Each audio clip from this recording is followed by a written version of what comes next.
This is CBC Here and Now. I think this is a conversation not a lot of people have, and a conversation people are kind of scared to talk about. I think we've seen small shifts within our society. People are more interested in our real history of Canada.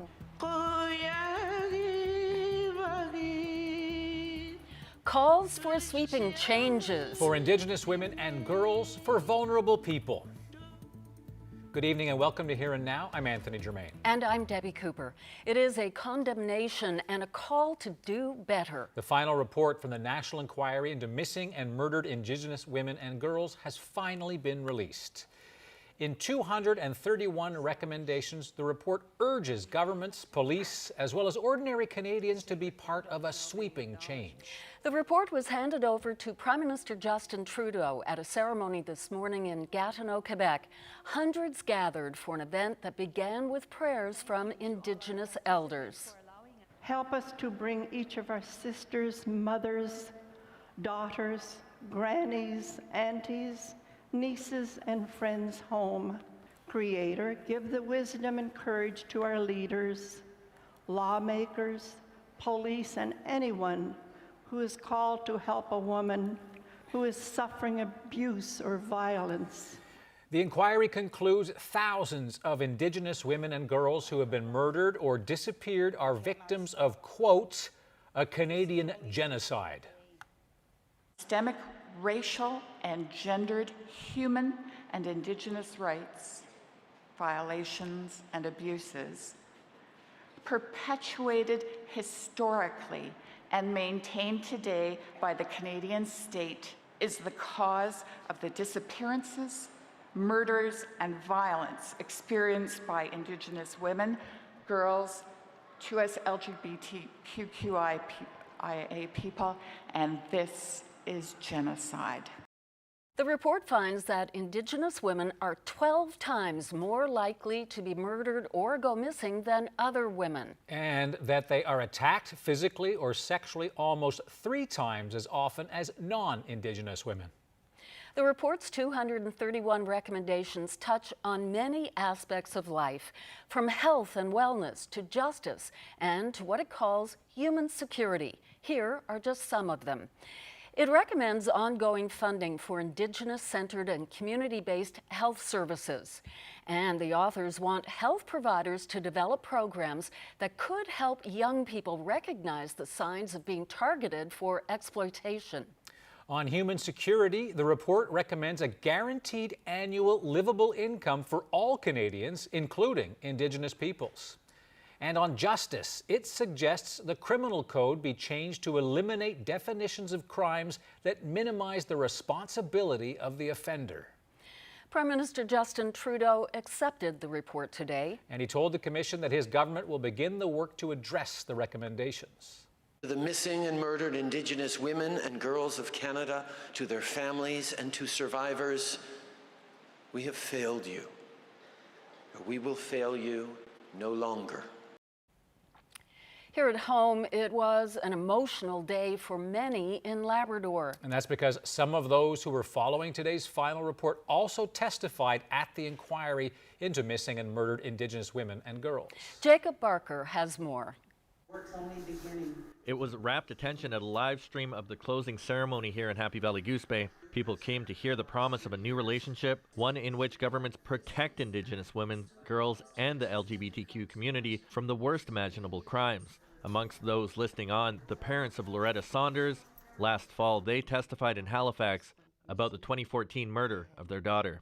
When they said they found a white woman, I could call and get answers right away, but then when it was watered down and then she was Inuk, I had to start cursing to get answers. So hopefully no other mother or no other family members will have to go through it. Hopefully something is going to be done with this, right? At the time of her death, Saunders was an undergrad student and had submitted a proposal for her thesis, the topic, Missing and Murdered Indigenous Women. It was in the wake of her brutal murder that the call for an inquiry arose. Over 350,000 people signed an online petition put forward by Saunders' cousin, Holly Jarrett. She called on the Harper government to hold an inquiry. We will fight to complete Loretta's unfinished work, the petition read. To know that her heart was in it and to know part of her work that she was doing, it's been worked on and it's continuing, and it pleases me that, you know, and like I said, if it's, hopefully our governments do it, not just say it. I gotta think and give her credit that this inquiry wouldn't be going on now. Not there, maybe down the year, but wouldn't be going on now only from my daughter. Hearing the final report today gives Loretta Saunders' parents hope. Yeah, I think Mr. Trudeau, he was pretty honest when he was talking that he was going to do things. I think he will make a big change. Now we got it, and hopefully it's going to be something we work together for all the people, not only Aboriginals, but all, including white, no matter your color. A day of sadness, but also resolution for just one of hundreds of families who took part in an inquiry that spanned the country from coast to coast to coast. Jacob Barker, CBC News, Happy Valley Goose Bay. In St. John's, some people who shared their stories during the inquiry say they are relieved the process is over and hopeful that the recommendations will make a difference to the lives of Indigenous peoples. Here now's Carolyn Stokes joins us with more. So Carolyn, who did you speak with today? Well, Debbie, I spoke with one young woman who told her personal story of loss during the inquiry. Her mother was murdered when she was just 6 years old. Amina Evans-Harlick says it was scary to testify last year, but she mustered the courage to be a voice for her mother, Mary, an Inuk woman who was strangled to death in 2002. The man responsible was convicted of second-degree murder. Now, she hopes today's report will shape and spread the conversation about Indigenous issues. I'd like to see it talked about in the education system a lot more. When I was going through school, I didn't learn a lot about my culture, just like little snippets or paragraphs, but I don't know anything about my culture. A lot of my friends didn't know that missing and murdered Indigenous women was a problem until they met me. And I really hope that people can educate themselves and be part of the conversation and help put an end to this violence. Mary Farron also testified at the inquiry. She's the director of the Blue Door program, which supports sex workers as they try to leave the sex trade. 1/3 of the participants of the program are Indigenous women. She's optimistic that the report can really make a difference. We can't unknow what we know, right? So I'm really hopeful that people will, read the report. They'll be interested in what's happening and really want to make a shift. I think that people, are sometimes like, oh, that's them and this is us. And I'm hoping that this report will really break down some of the barriers around how it's Canadians and how we are, we've created this problem within our society about not talking about the issues that Indigenous people are dealing with. So there is hope from people who were directly involved in shaping the report. And with that phase now complete, they say another begins. It's now up to the federal and provincial governments and police agencies to take action with policies and funding that could drive the broad changes the report demands. Reporting live in studio, I'm Carolyn Stokes for Here and Now. It was just 1 week until the provincial legislature reopens, and we have the first sitting of the newly reshaped government. And the first order of business, pass the budget. But with the minority, things are likely to operate differently in the next session of the House. Here now's Katie Breen joins us live tonight. So Katie, what should we be thinking about a week out? Well, I asked retired political science professor Stephen Tomlin about that today, and a lot of his answers revolved around the difference between a minority and a majority government. He compared it to the playoffs. The playoff hockey isn't really like the regular season, and in the same way, a minority government isn't really like a majority government. He said this is the playoffs, and it's going to be interesting to watch politicians figuring that out on the job. Already, signs of the minority. The carpet shows where a majority once sat. The desks at the House of Assembly have been rearranged to a more even split, the power balance now laying somewhere up the middle of these two sides. Next week, politicians will start filing in, a speaker will be elected, then government has to pass a budget. And fast, because approved spending runs out at the end of this month. And that budget is highly controversial because it was really kind of the plan for the election. So it's seen as highly partisan, and you have a minority situation, and the government has to pass it. The budget from a few weeks ago, the Liberals can't just push it through because they don't have the numbers. And according to retired Prof. Steve Tomlin, that means politicians are negotiating. So they're kind of back and forth. What would you accept? What would be a compromise that you think that you could go forward with? What is there that we can place on the agenda in order to get your support and make sure that we have a majority? So there's all kinds of horse trading and discussions that are taking place. With a minority, he says, the game is very different. Parties will be playing more to the public for public opinion, and he says people will be paying more attention. Every piece of legislation, whether it passes or whether it fails, matters in a way that it doesn't matter under a majority government. So again, the circumstances are very different. You're playing for an audience in a much more direct way because you don't have the control that you would have if you had a majority in a cabinet parliamentary system.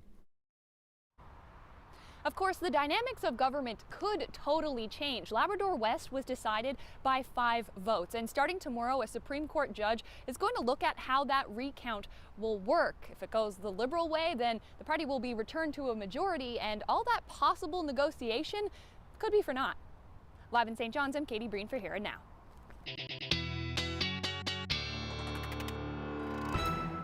There's a live shot outside the Narrows there, some cloud cover and some fog as we speak right now. But if we take a look at the satellite and radar, most of that heavy precipitation that we saw earlier this afternoon has since moved off. And temperatures were quite lovely, even though we did see that rain. Felt a little bit humid. I liked it. I don't know about you guys, but between 16 degrees, 18 in Badger, 20 in Corner Brook. So those warm temperatures have finally made their way towards the province. 13 degrees in Happy Valley, Goose Bay, Lab City, currently sitting at 7. Now, if we take a look at the satellite, we are seeing some clearing skies across the island, but lots of fog rather for the south coast. We're going to continue to see that as we head through the overnight tonight. The good news is these warm temperatures are sticking around as well. I'll have all the details coming up. Well, while she didn't win a seat in the provincial election, a former PC candidate on the Northern Peninsula has something else that's worth celebrating. Sheila Fitzgerald has gotten her old job back as a social worker with the Department of Children, Seniors and Social Development. You might remember that the candidate for St. Barb-Lancer Meadows was not given leave from her job to run in the election on May the 16th, so she quit. And when Liberal Cabinet Minister Chris Mitchelmore defeated Fitzgerald on election night, she was forced afterwards to reapply for her old position, and on Friday, she confirmed that she's gotten her old job back. The trial of a man accused of murder got underway in St. John's today with jury selection. Craig Pope is accused of stabbing and killing 36-year-old David Jonathan Collins in September of 2017. He sat in the prisoner's box today watching as lawyers sorted through hundreds of citizens to find a jury. When deliberation day comes, 12 people will decide Pope's fate, though a total of 16 were selected this morning. This comes after recent cases where jurors were dismissed in the middle of murder trials. In one case, it nearly resulted in a mistrial. The first witnesses for Pope's trial will be called tomorrow. You may not know his name, but if you live in this province, you certainly know his signature song. Singer and entertainer Bill Luffman, known to many as the Singing Cobbler, has died at the age of 84. Them come from far, them come from near, them gather every morning down the Carboneer, them the light power boys, them pass my place about 9:15, them gone all day, them checking the line, them the light and power boys. Well, his signature song, Light and Power Boys, was a tribute to the workers of Newfoundland Power, and not only was he a singer and writer of everyday stories of the people around him, Luffman also ran a shoe repair business, as you see there, in Harbour Grace, and that's what earned him his nickname. The funeral arrangements are being made, and they haven't been announced yet. Bill Luffman passed away Saturday night in hospital in Carboneer. A group of French sailors has made their home in Newfoundland for a while, but the crew of the Molly and the Hobo will set sail this week. They're leaving from the Lewisport Marina and setting course for Europe. Their transatlantic travel is the latest in a life of adventure. Here Now's Garrett Barry has their story. Come on. Welcome on board. 6 men, 2 boats, and enough food to last. And it's a big fridge too, so that's nice. And a few things you might not expect. It's bigger than I thought. It's pretty. All the room is used for something. His partner, Mr. Captain. Fabien Chipon, the free-spirited captain of the Hobo. Work also here to have just 5 weeks of holiday, and I say, wow, that's life. Wow, but how bad is life? So I buy a boat and go away. This year, they're headed to Greenland. Truth be told, they hoped to make the trip last summer, but a pit stop in this province got longer and longer.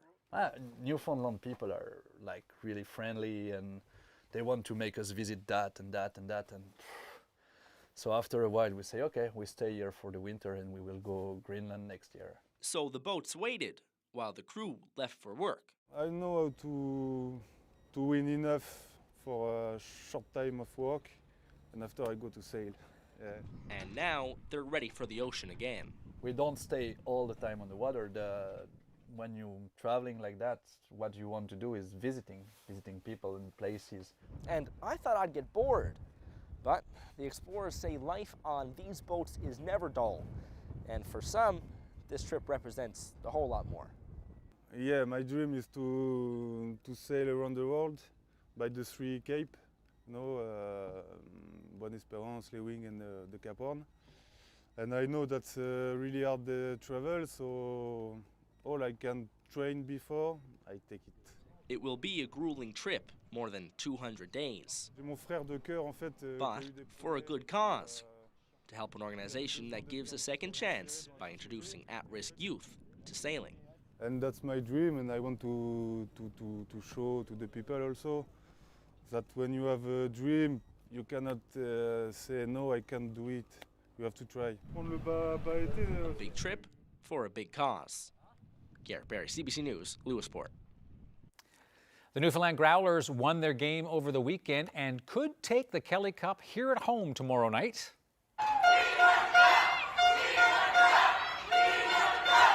As you can see, the team got a hero's welcome when they arrived at the St. John's Airport yesterday, and they won Saturday's game 3-2 against the Toledo Walleye. That means the Growlers now lead that series by the same score, 3-2, heading into tomorrow's game 6 at Mile 1. It also means the team could make history, the first professional hockey team from this province to win a championship. And to add to that, it would be at home, and also they would be the first Canadian team to win an ECHL championship. Gave me the watch. I turned it over, and there was an inscription on the back of it. And so began a story of lost and found that connects a longtime cabbie, a former hockey star, and a treasured timepiece. You won't want to miss this story. It's coming up after the weather with Ashley. Stay with us.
Yesterday was fantastic.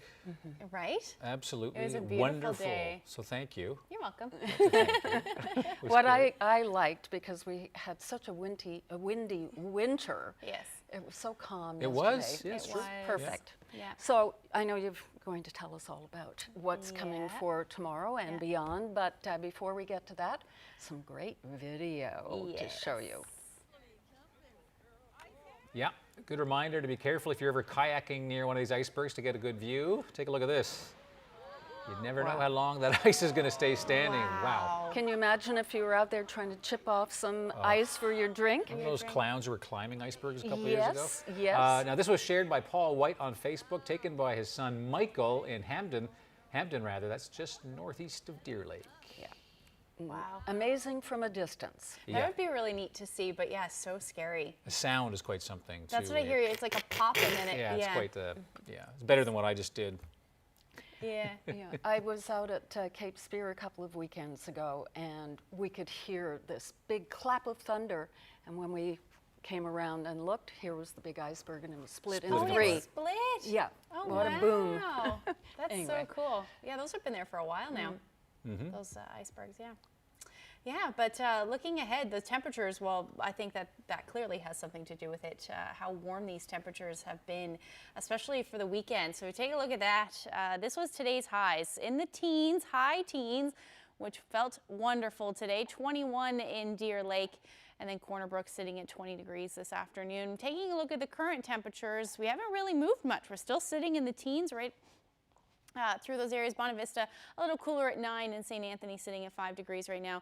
And we've got those single-digit temperatures up through Labrador as we speak. Now, taking a look at the satellite radar, we mentioned this a little bit earlier, but most of that heaviest rain has since moved offshore now. We're actually starting to see some clearing skies across the island, except we've got a number of areas, especially along the south coast, seeing that fog.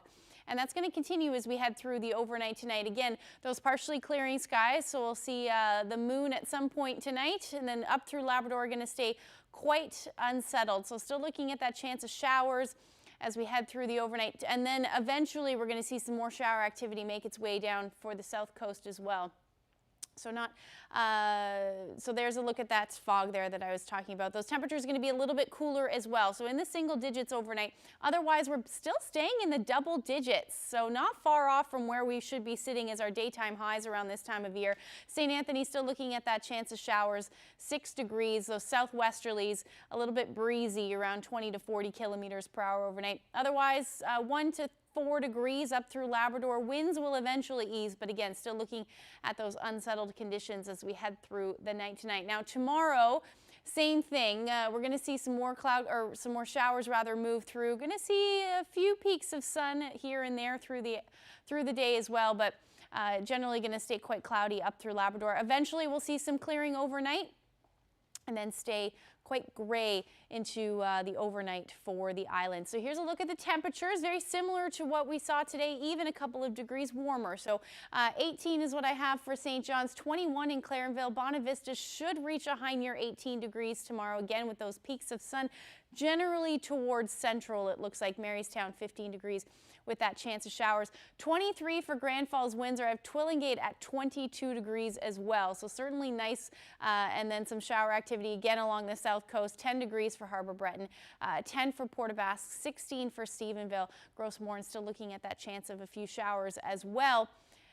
And 20 degrees for Bayvert. So anywhere along that coast is where, or essentially central is where we're going to see most of that heat. Marystown, Cartwright, all looking at those double-digit highs, but going to stay cloudy with that chance of showers tomorrow. Happy Valley Goose Bay, same thing. Best chance of seeing that sunshine towards the evening certainly will be for Western Labrador, Lab City, Churchill Falls, 13 degrees. Nain going to stay cool again tomorrow with those easterlies around 30 to 50 kilometers per hour, and that chance of showers as well. So that's a look at your forecast. We'll look ahead. Good news, these temperatures are sticking around. I'll have all that coming up. Thanks, Ashley. What does a watch, a cabbie, and a former star in the Newfoundland Senior Hockey League have in common? Well, keep watching. Here now, Cease Hare has this story for you now about a sentimental return. About 10 weeks ago, cabbie Joe White with Newfound Cabs was given a watch as payment for money he was owed. In its original case, it was in rough shape, but it worked. White toyed with wearing it and even throwing it out. But all that changed when he read the inscription on the back. It belonged to St. John's hockey legend Zane Forbes. The watch is no good to me. I mean, I'd wear it if Zane don't want it, but I mean, it's his watch. I don't want a watch on my arm that's with somebody else's name on, especially Zane's. I mean, well, you know the reputation he had as a hockey player. He's liable to kick the daylights out of me, you know.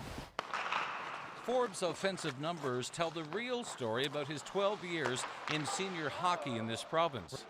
The NL Hockey Hall of Famer ended his career second overall in points. His numerous awards and accomplishments include Rookie of the Year, he's a two-time MVP, and he won 4 Herder championships, with Gander in 1980, Stephenville in 84, and 2 with the Caps in St. John's, 87 and 90.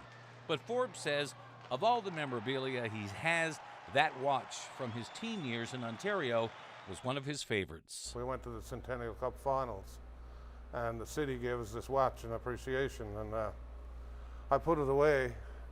I never wore the watch ever. I put it away to give to my son in the future, and this Christmas it went missing, and I got a call from you telling me somebody had found it. Knowing the watch had sentimental value, White had to get it back to its rightful owner. He asked us to track Forbes down. We did, and then set up a meeting at Bussey Arena. This is a new case, and there's your watch. I got to put my glasses on. I got to see this. We're all getting old, Zane. But it's perfect. Perfect. I didn't expect this stuff. I'm just so happy to get my watch back. So happy. Brand new. Yeah, and there's not everybody do that nowadays. What do you think of all this? I can't believe it. I certainly never expected it. This doesn't happen every day, that somebody returns this stuff to you. I can't thank you enough. I really can't. No problem. Yeah, unreal. White did more than just return the watch. He had the 45-year-old unserviced device refurbished by local watchmaker Barry Strickland, and his boss even paid for it. I thought about it for the longest time. I went back to him the next day. So sure, go ahead, give it a complete restoration. He said, "Who's going to pay for that?" I said, "I don't know yet."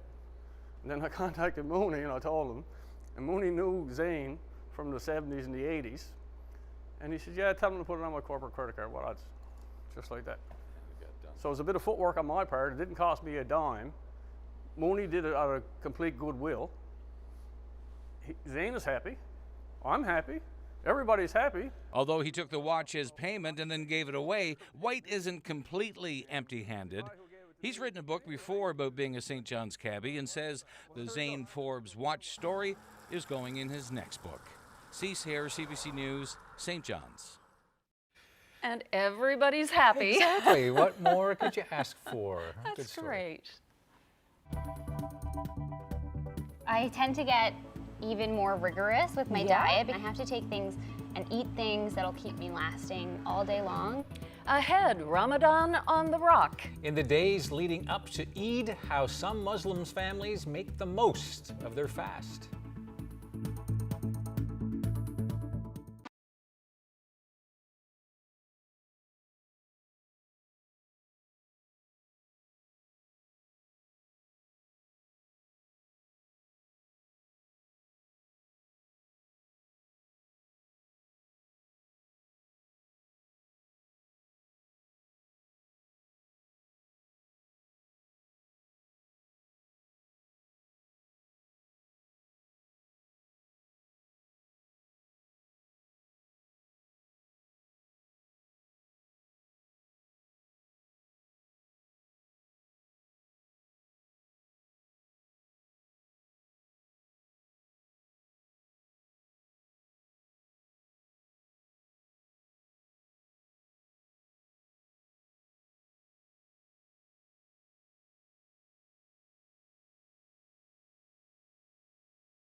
And welcome back. And now to our continuing series, Ramadan on the Rock.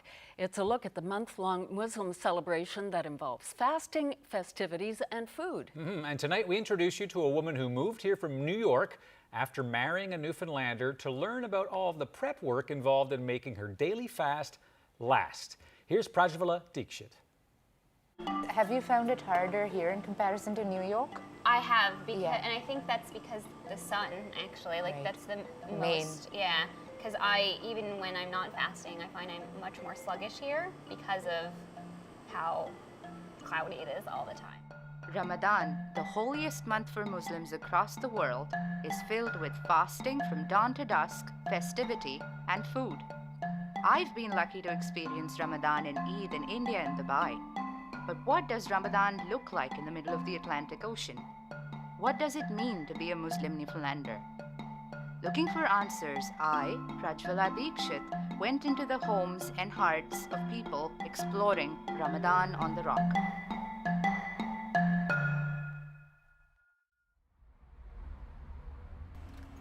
So what is that? It's apple cider vinegar.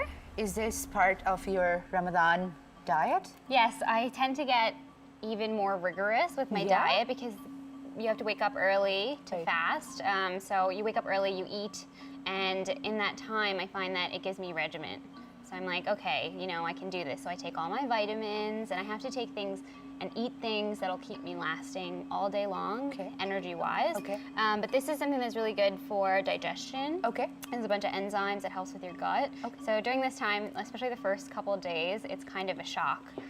So this helps with that, so I came here to get it. I take all of the vitamins, so you take a multivitamin, vitamin D, because Newfoundland has no sun. That's right. B12, especially during this time, because energy is super low. And fish oils, just for everything. Right, omega-3s and omega-6s. Omega-3s and 6s for brain health. That's right. But I did come here also to supplement with this green veggie powder. I was told that this really helps, so this will supplement all the nutrients that I'm missing throughout the day that I'm not taking because I'm not eating. So do you eat this first thing in the morning? Yeah, at suhoor? Exactly. Yeah, you just mix it with a little water and you just take it like a shot. Yeah. So I'm super excited. Perfect. Have you found it harder here in comparison to New York? I have, and I think that's because the sun, actually, like that's the most, because even when I'm not fasting, I find I'm much more sluggish here because of how cloudy it is all the time. So I'm doing a lot of vitamin D, and I have a seasonal depression light that gives like UV rays, but I don't really notice that much of a difference, so. Here I am getting my nutrients from my veggies now. Perfect. Eating healthy it's all about eating healthy and eating right. And balancing it throughout the day. Right. And for suhoor, when we eat in the morning, we do like only healthy things, like full of protein. So I made a chili with like a bunch of different types of beans, and so it's a lot of fiber because you're not getting a lot of water. And then I've also do like an whole wheat toast with avocado and eggs, so the good fats and things like that, just to keep you going. And it's nice because my husband says that he's like he worked from 8 to 8, and he's like, I did it, and he's like, I felt good, and he's like, I'm not even hungry yet, and I'm like, that's great. So that's very different from the way I grew up, because I was eating really well, but probably not well, like as in nutritionally. I see. So you're eating well, but not well. How well put, right? So, perfect.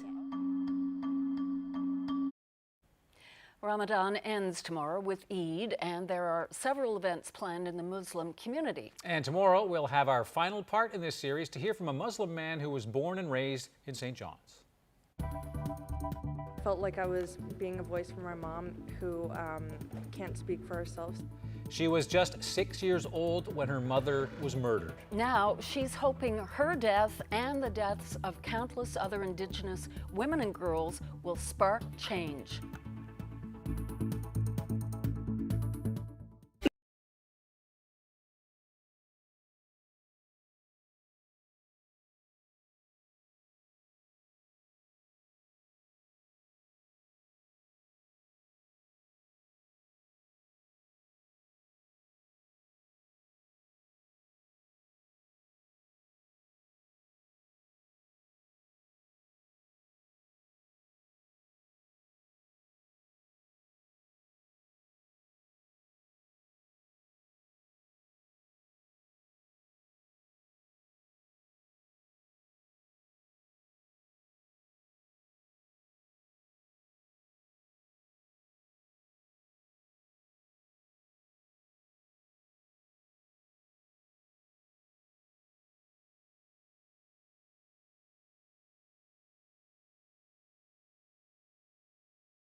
We'll return to our coverage on the final report into murdered and missing Indigenous women and girls. Denial of culture and identity has been one of the sharpest tools in the arsenal of the genocide. We're giving you something, Mr. Trudeau. In those words, the tears of the families, the anger, and the hope. Commissioners of the inquiry on missing murdered Indigenous women and girls hand over their final report to the Prime Minister. It describes a history of racial, cultural, and gender-based genocide and issues sweeping calls for change with more than 200 recommendations. The commissioners also call on all Canadians to read their findings before coming to any conclusions. The ceremony included speeches from the commissioners who heard the testimony from hundreds of witnesses before compiling their massive report. Before handing over the document to the Prime Minister, one commissioner addressed him directly and urged him to take their work seriously. The responsibility that we hold, Monsieur Trudeau, la responsabilité que vous avez maintenant comme Premier ministre du Canada, my 2 baby girls that are coming in any minute. We're giving you something, Mr. Trudeau. In those words, the tears of the families, the anger, and the hope were able to become words. Your world, my world, your words. Make sure you honor every one of them, every word, toi aussi, so we can live instead survive. Merci.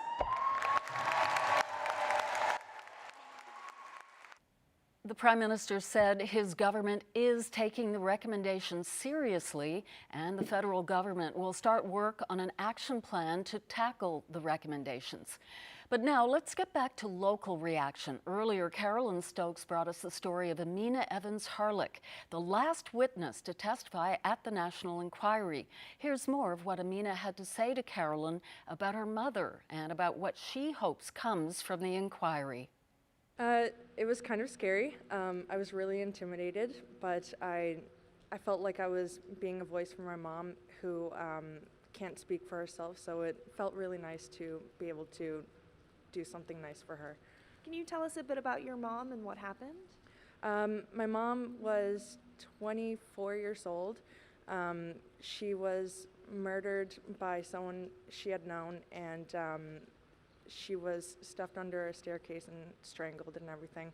And besides that, she was a wonderful mother.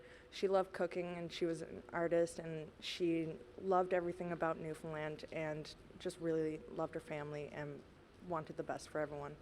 And you were so young when all of that happened? Yeah, I was 6 years old. I don't remember very much, but I do remember little bits and pieces, like making cookies together and walking to the store and getting caramel squares and going for walks and looking at all the different kinds of art around downtown. So the report is just freshly out. I don't think that you've had a chance to look at it yet, but what do you hope comes out of this final report? I hope that really it just brings relief to people, and more people talk about it, because I think this is a conversation not a lot of people have, and a conversation people are kind of scared to talk about because it's really near and dear to a lot of people's hearts. What kind of changes would you like to see? I'd like to see it talked about in the education system a lot more. When I was going through school, I didn't learn a lot about my culture, just like little snippets or paragraphs, but I don't know anything about my culture.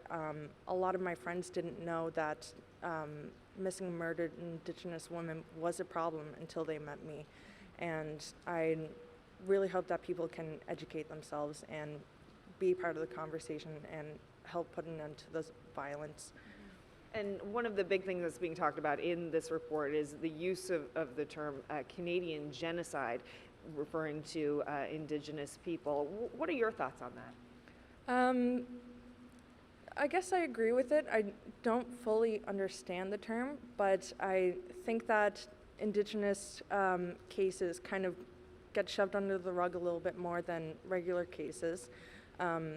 some cases are closed without any good justification of what had happened, and I think that's unfair for Indigenous women and Indigenous people in general. You did represent a lot of young people who are struggling with loss and with learning about their culture and all of that too. Yeah, I like to think that other little girls who are in my situation will kind of look up to me and see that they're, you can kind of grow from it and learn from it and become a better person. And even though a parent or an aunt or anyone isn't there, you can still be with them and remember them and, have that memory and keep them with you for all times. And now that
Welcome back. Quick correction about something said earlier on the show about the Growlers game over the weekend. You people out there who are Growlers fans certainly caught it. I knew when I said it. I said, no, it's not what I heard Fred Hutton say this morning.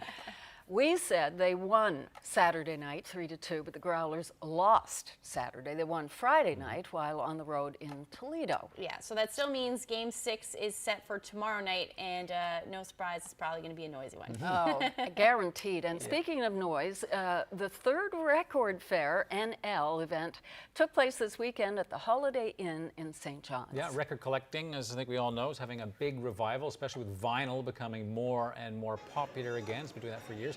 Well, check out the crowd. From Elvis to Wu-Tang, this record fair had something for everyone. There were tables from local record stores as well as private collectors. Husband and wife organizers Doug Jones and Melissa Jones are doing their part to bring vinyl lovers together.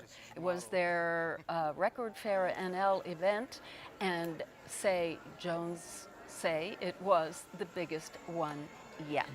Lots of records. It makes me feel stupid for having thrown so many vinyl records out. I say a lot of us feel the same way. Yeah, garage sale, they're a nickel. Yeah, not anymore. But then you have to have something to play them on. Yeah, that's true. Which you got rid of. That's right. They have really nice ones now. I know. Mom has a bunch of records at home that she's like, you want them? It's like, yeah, maybe I do. Yeah. Everything old is new again. That's right. Yeah, exactly. Well, the weather is certainly new to us with these warmer temperatures. Yeah. Geez, it's nice to see them finally, though.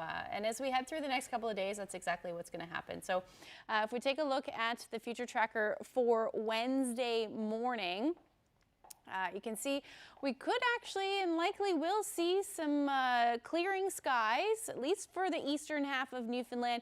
Still looking at that potential for a few showers along the west coast and then up through Labrador as well. So it's going to stay unsettled over the next couple of days, just seeing those peaks of sun in the mix there as well. So that's certainly good news there. Those temperatures, though, are going to stay warm again. So another teen temperature, mid-teens. It looks like 18 degrees for St. John's, 17 for Corner Brook, a little cooler for Port aux Basques, only sitting around 10 degrees. And then up through St. Anthony, 14 as we head through Labrador, 16 degrees for Happy Valley, Goose Bay, and Lab City sitting at 10 degrees for your Wednesday. So into Thursday morning, likely still going to see those clearing skies or at least some peaks of sun to start the day. Eastern Newfoundland, not so much. Could see some cloud cover and some showers move in, and that will continue to do so as we head through the afternoon on Thursday. Unsettled again up through Labrador, and we're just going to see these waves of showers move through for most of the week. It's going to be unsettled, and then we'll eventually see some clearing for Friday afternoon for the west coast, and then again into Saturday morning. So it's not necessarily going to be completely gray through the whole week, but we are still looking at that chance of showers right across the board. As we head into Saturday, though, it does look like some cooler temperatures may make their way towards the western portion of Labrador, and we could see some mix of rain and snow again, especially through the evening and overnight hours. So here's a look at the next 5 days.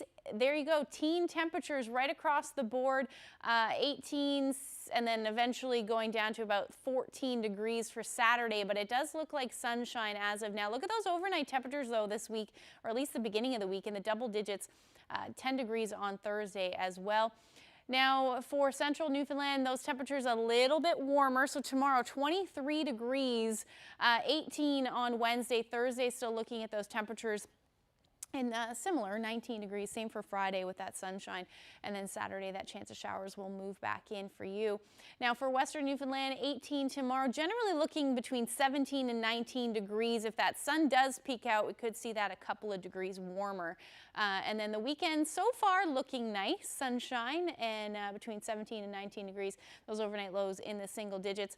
Up through eastern Labrador, 15 degrees on tomorrow, and then again those teens right through the board, but unsettled. And then we're looking at essentially the same forecast for western Labrador, a little bit more sunshine expected for Tuesday. And then we get into that showers again for Thursday and Friday. So heading a little bit further west, many in Ottawa spent the day cleaning up after a tornado tore through the city yesterday. It's the second time this year the same neighborhood has been walloped. Chairs behind my house, about 100 feet up in the air. Chairs and garbage cans about the size of this one there, just flying up in the air. I was in the kitchen, and all of a sudden I heard a crack, big crack. I said, my God, what's happening to my house? Environment Canada confirmed the twister touched down in the city's East End at around 6 last night. It appears to have been a Category 1. That's on the weaker end of the scale, but it tore through the area for about a half an hour. No injuries reported. There is some damage to clean up this morning. That twister was part of a major storm yesterday that whipped across parts of Ontario and Quebec.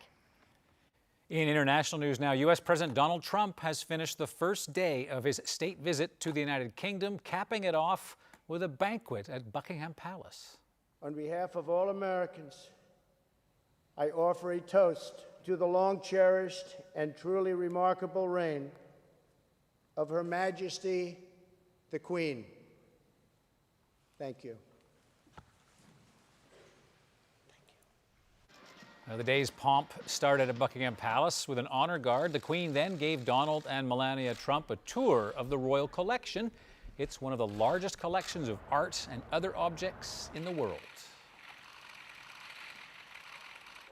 Looks like an ice cream.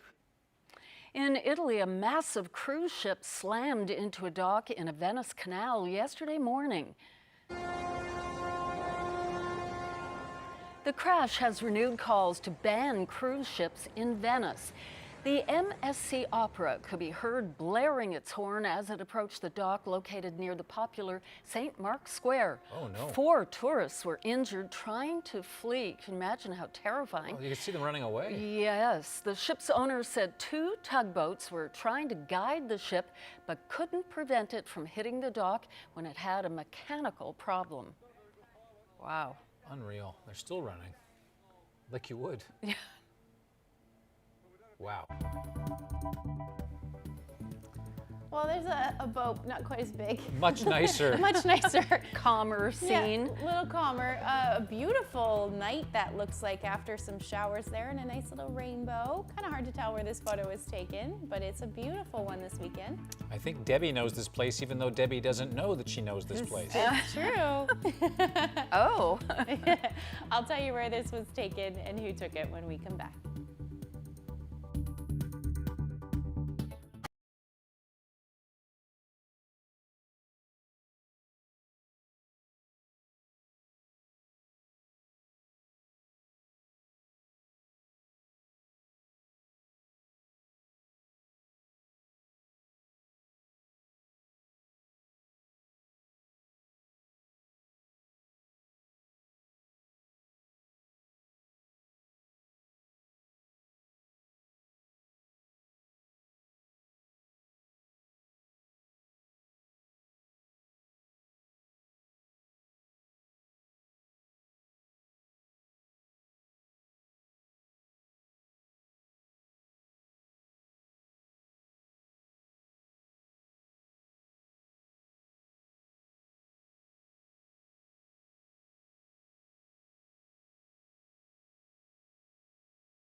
Well, there's your weather photo. Nice. It was a beautiful rainbow from Chris Bull, and it was sent to us from Terra Nova.